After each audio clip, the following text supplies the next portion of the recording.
Welcome to the Find Your Leadership Confidence podcast with Vicki Noethling. You are about to discover impactful lessons that help you grow as an individual, grow your confidence, and find the positive and good within you, so you powerfully and authentically become the best version of yourself. Be sure you visit our website at www.findyourleadershipconfidence.com. While you're there, subscribe to us via your favorite network. Now tune in, get ready, and enjoy the journey of emerging as a leader of exception in the 21st century.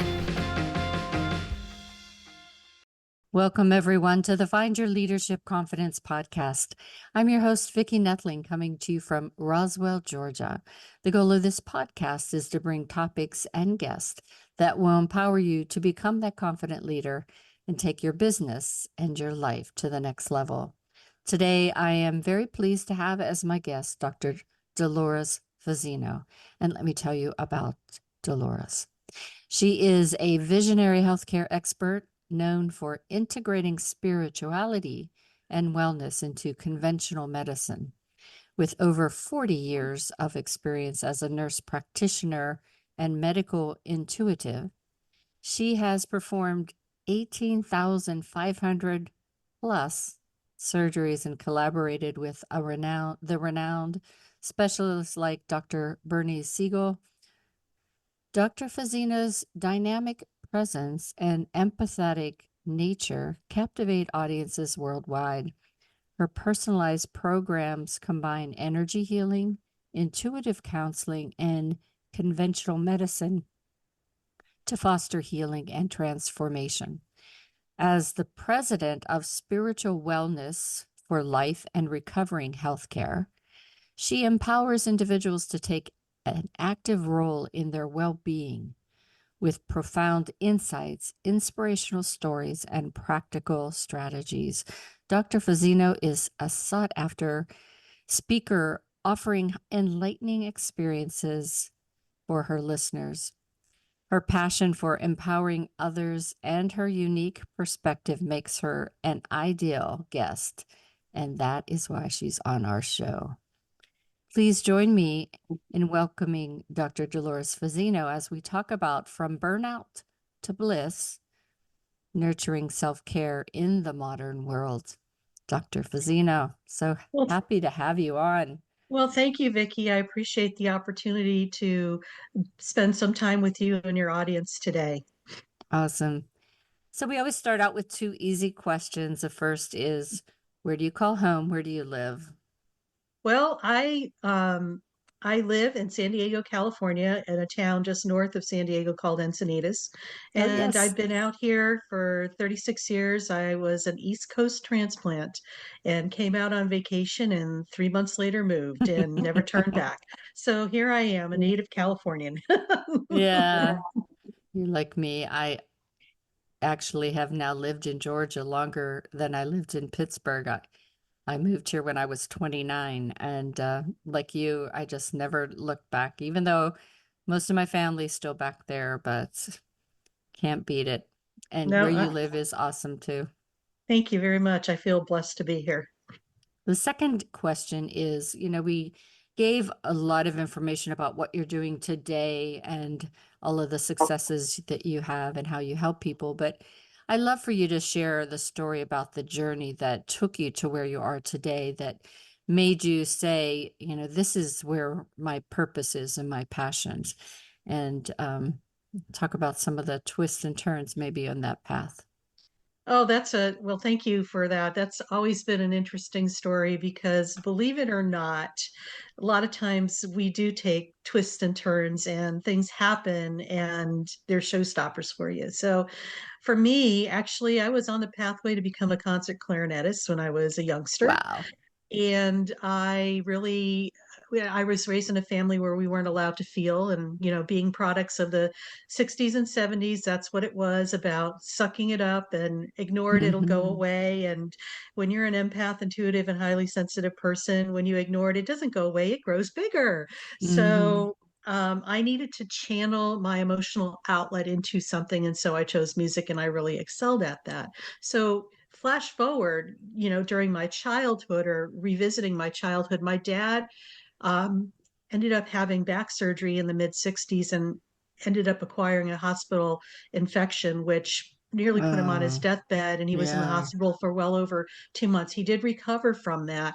However, starting in from 1970 to 1975, he had 4 episodes where this kind of reoccurred whenever his immune system would get compromised. So my childhood without being able to feel was like this emotional roller coaster because I didn't know if my father was going to make it out of the hospital, if, I Hmm. didn't know when the other shoe was going to drop. So I really excelled in my music. Now, flash forward to 1975, after the 4th episode of this circus, as I call it, my mom was really disenchanted with Western medicine at that time because they couldn't give her any answers. And in 1975, what was happening was the first modern piece of technology, the CAT scanner, came on to the horizon. So they put my father underneath the CAT scanner, and lo and behold, they found that where my dad's infections were stemming from was where he had his original surgery back 10 years prior in 1966. So their solution for him was to do a spinal fusion, which in 1975 was in its neophyte stages of development, and it came with high risks, such as you're going to be paralyzed, you may be okay, you may die. And my mom was at her wits' end because not only did she have my father, she had 4 kids, Yeah. under the age of whatever. And so my mom was, an amazing lady considering everything that she had to go through. um, she started reading something, and you have to remember, we didn't have Google, we didn't have Yeah. electronics, we didn't have computers back in the 70s. A lot of people got information from newspapers. And so she picked up a newspaper called the National Enquirer, and she found this minister who was Presbyterian minister from Cairo, Michigan. His name was Reverend Alex Holmes, and he had the gift of laying on of hands. And he had been doing this work in 1975 for well over 25 years. And he was being featured because he was instrumental in assisting his brother from healing from leukemia. So my Mm. mom was all over this, like, butter on bread. My dad, not so much, and was, a huge skeptic. So at the time, my mom presented this to my father. He was already in the hospital and they were there. And my father said, I'll only do it if the surgeon agrees to it. So my mom marches out to the nurse's station, and it just so happens that my dad's surgeon was sitting there, and she, made an announcement to the surgeon. I'm thinking about having a spiritual healer come in to assist my husband with his condition, and he said, okay, that's fine. Didn't think twice about it, went back to what he was doing. She went back to the room, made that announcement, and shared that information with my father. My father agreed. Not 10 minutes go by. My mom goes back out to the same nurse's station, same surgeon sitting there, and made the announcement to him. My husband agreed to have the spiritual healer come. The surgeon stopped what he was doing and said, what are you talking about? I never agreed to that. So Mm. this is where one of those God moments comes in, where things are orchestrating behind the scenes to get things to happen. Of course, my mom didn't share that piece of information with my father. A month later, Reverend Holmes appeared at our home in Connecticut. My mom flew him out from Michigan with my 2 grandmothers, my brother and 2 sisters, and my parents. We were sitting in our living room kitchen. And Reverend Holmes was like this beautiful being. He had beautiful energy, very humble, and just very quiet, but very purposeful. And I was really kind of drawn to that. I don't know why, but I was. And he noticed that my father had one leg that was shorter than the other. And we all knew this. My dad actually wore a lift in his shoes, but my dad was barefoot and none of his shoes were anywhere in sight. So I don't know how this man knew this, but he did.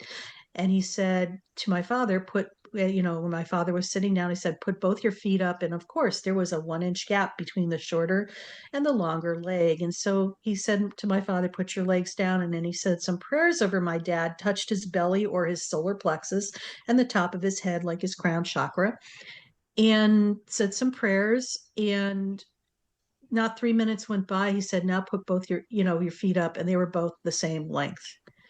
In that moment, my life changed forever. I felt like that Wow. was my initiation, and I knew that it was my mission at age 17 to go into healthcare to bridge the physical with the spiritual and the visible with the invisible. Mm, Now, my father, who was the biggest skeptic, was wailing like a baby because he needed to see that there was something actually happening that he could see and tangibly feel in order for him to believe, okay, if you want to call it yeah. that. Um, and more prayers were said over my father for the next half hour. He was instructed to lie down and rest, in which he did, and he slept for over 24 hours because when you do any massive movement of energy in your field, it's like Yeah. your body's a computer getting a new upgraded program. And you know what? We have to download the program into our computer and reboot it. That's what we do when we sleep. We're rebooting our human computer.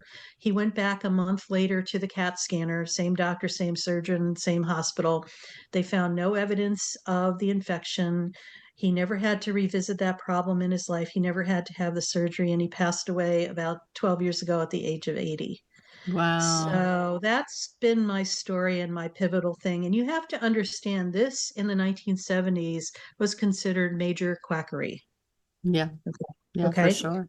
They were so closed off to the possibility of anything. So this has been my path starting my healthcare career and being an empath, intuitive, and highly sensitive person. I just knew things, felt things, and just if energy was a language, I was very fluent in it because I could read things and actually know when things were going to happen before they happen. And that used to really be a conundrum for many of the Oh, doctors that I yeah. work with, because how do you know this stuff? I just know.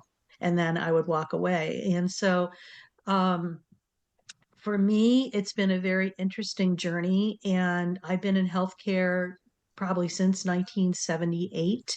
So Mm, it's been a long journey, and I've witnessed a lot of changes and a lot of really positive things happening moving forward. And I think the real caveat was in the 1990s when the National Institutes of Health and complementary and alternative medicine came on board, and that kind of opened the doorway for what we are witnessing now. Okay, mm, so things have evolved where we know that there is more going on than we can see, yet I feel Western medicine really hides behind the illusion of evidence-based medicine because it is an illusion, because it's a statistic and it can be manipulated. And I yeah. always question why, if it's evidence-based and big pharma's involved, why everything's on the market and rushed through FDA approval and they know all this stuff, yet 2 years later it's pulled off with a class action lawsuit for all the bad things that people have experienced. So I question that. And Hmm. being Western medicine trained, and I have a doctorate in nursing from Case Western Reserve University in Cleveland. I've done clinical research. I know about statistics and I know that they're manipulated all the time. So when people say what you do is not evidence based, I pipe back and say, well, I share that story of that. And I said, if one person has evidence that it's worked for them, that's enough evidence based for me. Yeah. And they don't know how to respond to that, but it's the truth. So it's been an interesting journey. Yeah, for sure. And For it sure. continues to be an interesting journey Yeah. because we're going through major paradigm shifts, not only in healthcare, but I think across the board. Because Absolutely. things that have been working before, people are realizing are no longer working.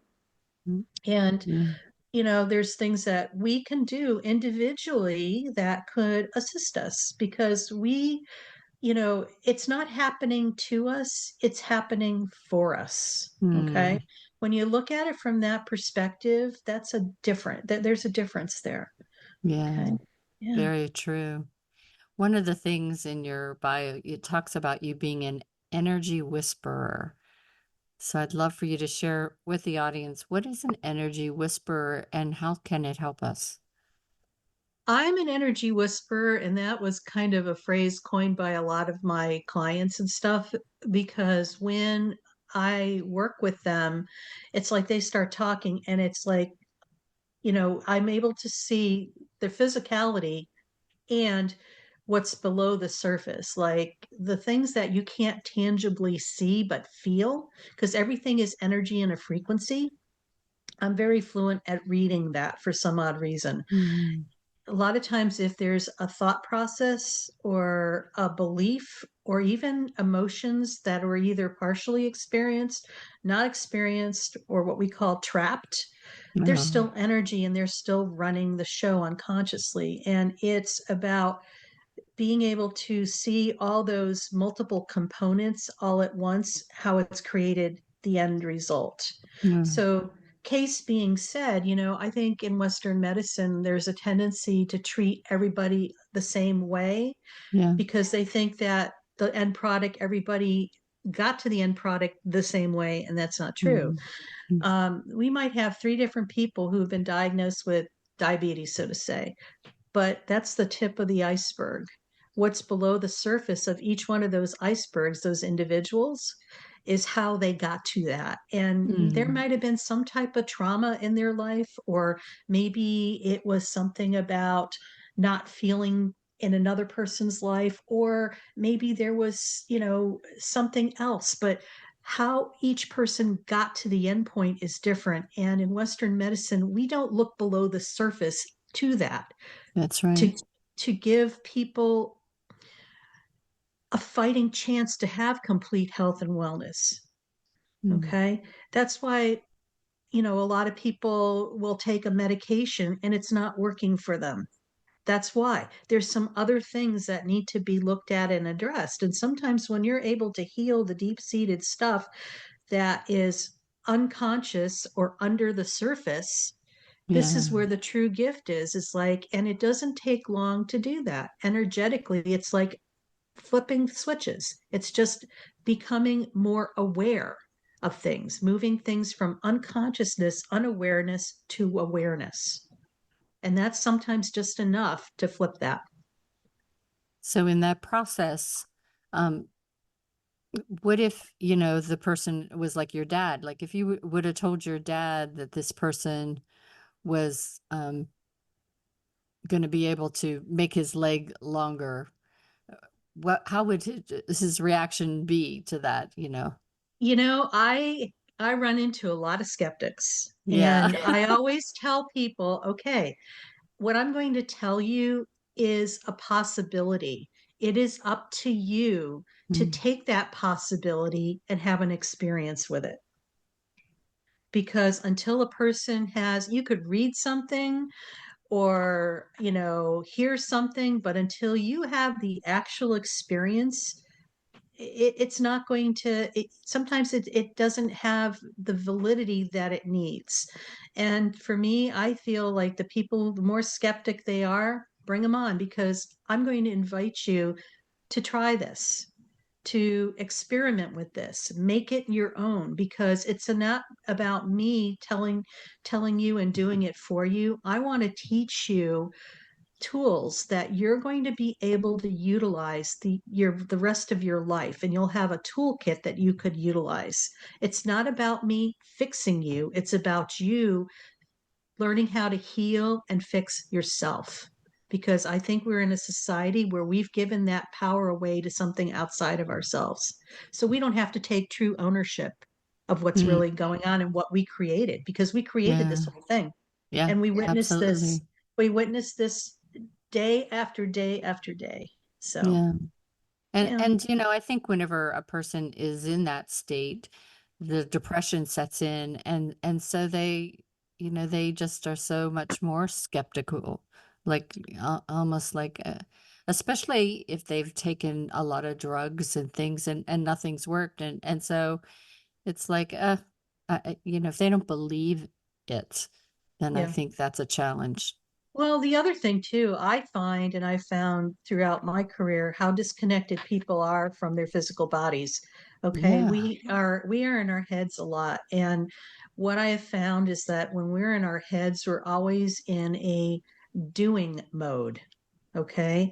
It's like you're Mm. thinking, you're trying to figure something out, you're trying to make something happen. You push a boulder up a hill all the time, trying to make something happen or figure it out.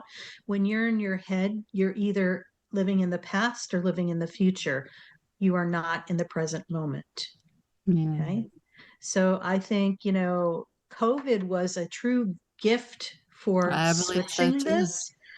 However, there was a group of people that woke up, that were awakening, and still people that were still asleep. And I say Mm. that and I laugh a little bit because what humanity really needed was to stop the doing mobile. And when COVID happened and we were put on lockdown for 2 weeks, people freaked out because they were in such unconscious motion all the time. They didn't know how to be by themselves with Oh yeah. themselves. And I think that's an unconscious thing too, because sometimes that's a defense mechanism not to be with ourselves, because Mm. God forbid, if I find out what's inside of Dolores, it might freak her out, right? And so a lot of people, and this is the underlying dance that happens. It's like people don't want to be with themselves. Yet the longest relationship, Vicki, we're ever going to have in our life is the It's relationship with we have us. with ourselves. So it's kind of like the big cosmic joke. It's like, okay, you're going to just check out and not be part of who you are. Yet this is so essential because you have everything you need. You are a sovereign being. You have the capability to heal yourself, but Yeah. you have to be in your body to do that. So being in your body is where you get to experience being in present moment. Okay. Absolutely. Yeah. And So so, and it's uh, not a this or that, it's blending the two together and having them play nicely together in the sandbox. so people that have experienced burnout, and I think also COVID kind of put a pause on that too, force people to slow down and reevaluate their Yes. priorities and things. But so how can we get to the bliss? How do we create more certainty in our lives? That's a great question. And it's a topic that I love speaking about because, you know, we could be in our world, and I feel for some people, it's like we focus on the external. And if you look at the external, I call it collective consciousness. It's every thought and belief, either positive or negative, that's in this big pool of consciousness. And for many of us who are sensitive and we feel this, sometimes we feel this and we think it's our stuff. And in essence, it's not. Yeah. So there's a boundary thing going on as well. And also, for those who have a tendency to give away their power to something outside of themselves instead of coming within and checking in with themselves. And one of the gateways, I call it the gateway modality to get to you being in yourself, is a mindful activity. And so a mindful activity is anything that allows you to lose all sense of time and place. We've all Mm, had those things that we have done where yeah. time just seems to go like that, like 4 hours go by in a blink of an eye or a snap of a finger. And that's a mindful activity. It could be as formal as sitting in lotus position going or it could be gardening. It could be going for a walk. It Yeah. could be spending time in a book that you're just entrenched in. It could be playing games, where you are just in the present moment. Now, when we look at our grandparents and great grandparents' generation, they did a lot of that mindful activity. It was called sewing, knitting, tatting, Yes. crocheting. Yes. Okay. And we've had like a couple of generations where we weren't doing any of that. And it's kind of circling back. So people are now getting into the crafts and stuff like that. That's a mindful activity. And what happens when you're in a mindful activity, you're fully present and engaged in the moment. So when you're in the moment like that, sometimes we get these epiphanies, like these little, I call divine downloads. You know what I'm Mm, talking about, I Vicki, right? do. I do. And it's just like, oh, that's a really good idea. And so you follow that lead and go into what I call divine doing. And, I've had many of those. I'm going to share a really quick story. It's just like I have cats, and so herding cats to go to the vet is just not my idea of fun, It's not fun. especially at 6:30 in the morning, and I'm not a morning person. So I had Max, my cat, and I finally herded him up and to get him off to the vet for 7. And I'm driving to the vet, left him off. On the way back, I'm thinking, oh, I can't wait to go back to my bed and I could sleep for a while. No, but there was a sign that said garage sale in my neighborhood, and I'm like, oh hell no. I'm having this conversation to myself. Oh no, I'm not going there. Oh, and they're saying, oh yes, you do need to go there. And I'm like, no, I'm not. No, I'm not. I have enough stuff. I could, have my own garage sale. So I gave in and I went to this garage sale, and I'm thinking to myself, I don't even know why I'm having this conversation. So the house was at one place and I couldn't find parking till 3 houses down. So I parked there, walked in, went to the garage sale, walked through, didn't find anything. And I'm said, see, and on the way back to my car, remember 3 houses down? The second house, a car pulls out, and it was actually a colleague of mine I hadn't seen in a real long time. And she said, oh my God, I've been meaning to call you because there's a professor at the California Institute of Human Sciences that wants to meet you. And I said, great. So I met with her. I ended up teaching a class there. And I had asked this professor, I said, she was here in California, what do you do during the summer? She says, well, I usually go back to the East Coast and I spend my summer at the Omega Institute in Rhinebeck, New York. And, I run a program there. I said, oh, well, she didn't know this, and it was on my list to be a speaker at Omega Institute. So guess what I got it up doing? I got to speak at Omega Institute. So this is what I'm saying. This is a divine download that when you're in the moment, you hear these things, and when you follow Mm. through on them, it's like things just magically happen. So it's like you're in the flow of your life. So this is an invitation for people to do a mindful activity. This is going to help with the burnout for sure. Yeah. Because when you're starting to have a relationship with yourself and you're listening to the prompts you're getting from your, if you call it your higher self, your God spark, your intuition, it's all the same thing. These are the things that are who you are, and it's leading you onto your next steps. There's no effort involved. You're here in this moment receiving information. It's no doing. It's Mm. about allowing, being, and receiving. Awesome. And I have had many of those moments. As a project manager for 15 years or, oh gosh, almost 20 years. When I had big issues, I would clean house. There you go. Yeah, and you just, when you're doing that mindless thing, or taking a walk, but cleaning house, scrubbing floors, where you're doing that motion, you're physically doing something, it allows your mind the clarity to solve issues. absolutely. And it's perfect that you mentioned that. If you're feeling stumped on something, okay, it's time to put it away, go for a walk, or Yeah. go do something mindful for an hour, or mindful, or what we call like where you kind of lose yourself for an hour, because Mhm. sometimes that's all you need. And you will Yeah. accomplish more in less time when you do that, instead of trying to really stick your nose to the grind and trying to make something happen. Yeah, for sure. It's, yeah, it's I think, counterintuitive. I think, even in studying, whenever I had to learn new skills or new projects, or even in school, I wrote out everything. And that act of writing out helped me to remember. If I just read it, it didn't stay there, but the act of writing it always helped me so much. That's a good point. And, it's a good point too to mention that a lot of people learn in different modalities. And, that's a classic example. I'm very similar to that too. I have to write it out a little bit.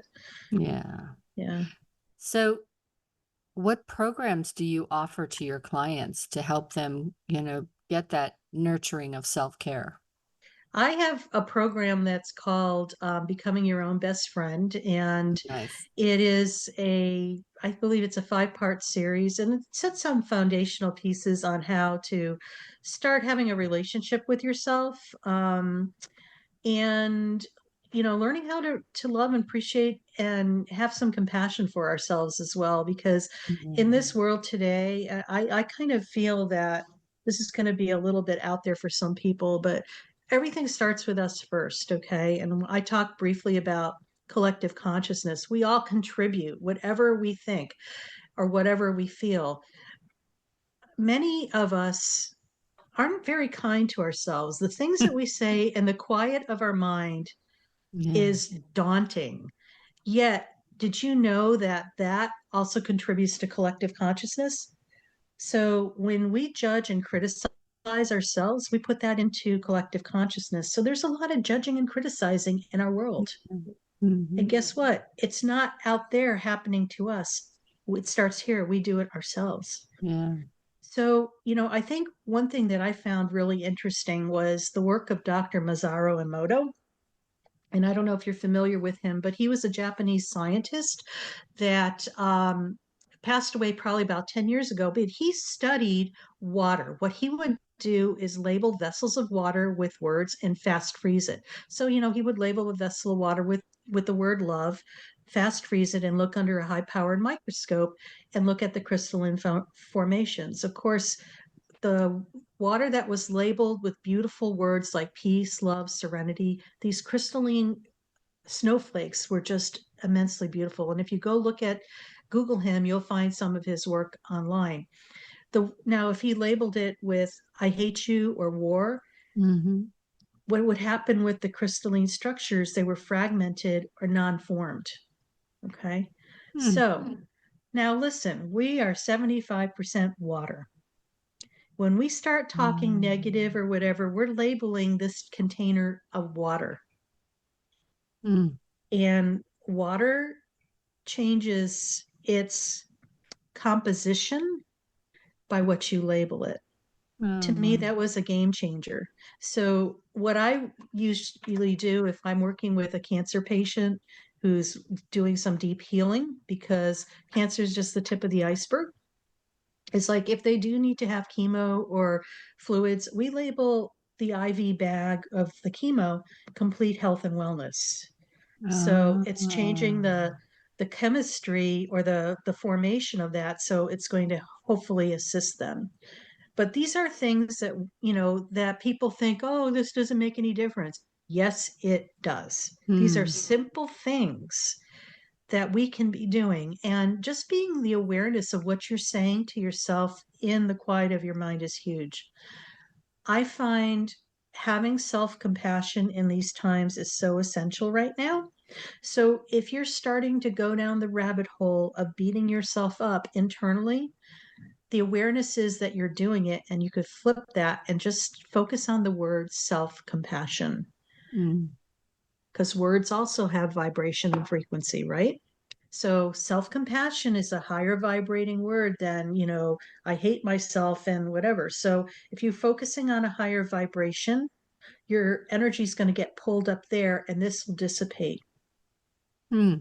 So I just invite people to try that, especially if they're having a tough time right now, is just Yeah. offer yourself some self compassion, a big dose of Um, it, because we yeah. all need it. That's absolutely true. Well, time has flown by. This is just one of those great interviews. You shared a lot of information, a lot of insights, and I'm sure that there are those out there that want to get to know you better, know more about you. So I have a slide with your contact information. Those that subscribe know all the deal. They have their paper and pencil and are ready to write it down if just listening. But if you're new and you haven't done so, quick, go grab a paper, pencil. But all the information will be on my YouTube channel, Vicki Noethling. So please do subscribe, as well as my findyourleadershipconfidence.com website.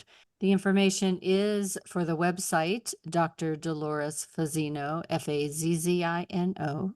Again, Dr. Dolores Fazzino. Facebook is also, as well as Instagram, Dr. Dolores Fazzino.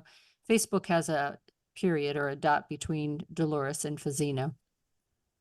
LinkedIn is Dolores Fazzino, no doctor in front of that. And of course, you can search by her name and we'll find her there. And YouTube is at Dr. Dolores Fazzino. I will have now Dr. Dolores give you her call to action for today. Well, thank you, Vicki. And for those of you who have a hard time being in the present moment, I invite you to go to my website, drdoloresfazzino.com, and there's going to be a pop-up that comes up, and there's a free guided meditation to be in the present moment. You're going to notice a big difference. It's only a 5-minute meditation, yet you'll know what it feels like after that to be in your body and in the present moment. Because many of us are in our head and we don't know how to move it into our physical body. Also, I have a program that's starting in November of 2024 called I'm Awake Now What? It's a monthly membership program, and it's geared towards people who are on their spiritual awakening. For many people, we have gone through a lot of interesting times where you may have felt that life had been working great for you at one point, and now all of a sudden it's not. You may have lost a job. You might have felt like the universe pulled the rug out from underneath you. And maybe you're finding that you're feeling, you have everything on the external, but on the internal, you feel hollow.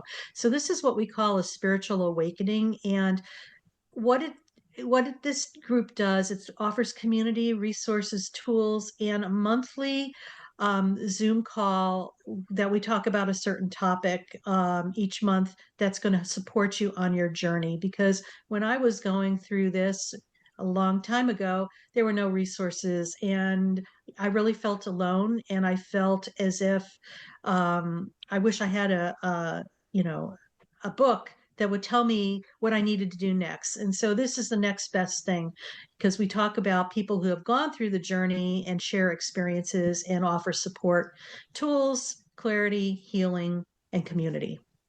Awesome. Dolores, it's just been great chatting with you. I had a great conversation today, and hopefully anyone that is suffering from burnout or just, life is just not in the flow right now. And how can nurturing self-care, finding that self-compassion to be able to navigate in this crazy, crazy world that we live in today. So thanks for being such a great guest.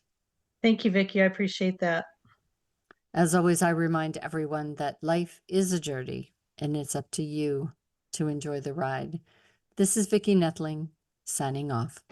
Thank you for tuning into the Find Your Leadership Confidence podcast with Vicki Noethling, where we share impactful lessons that help you grow as an individual, grow your confidence, and find the positive and good within you so you powerfully and authentically become the best version of yourself. Remember to visit our website at www.findyourleadershipconfidence.com and enjoy even more great episodes like this one.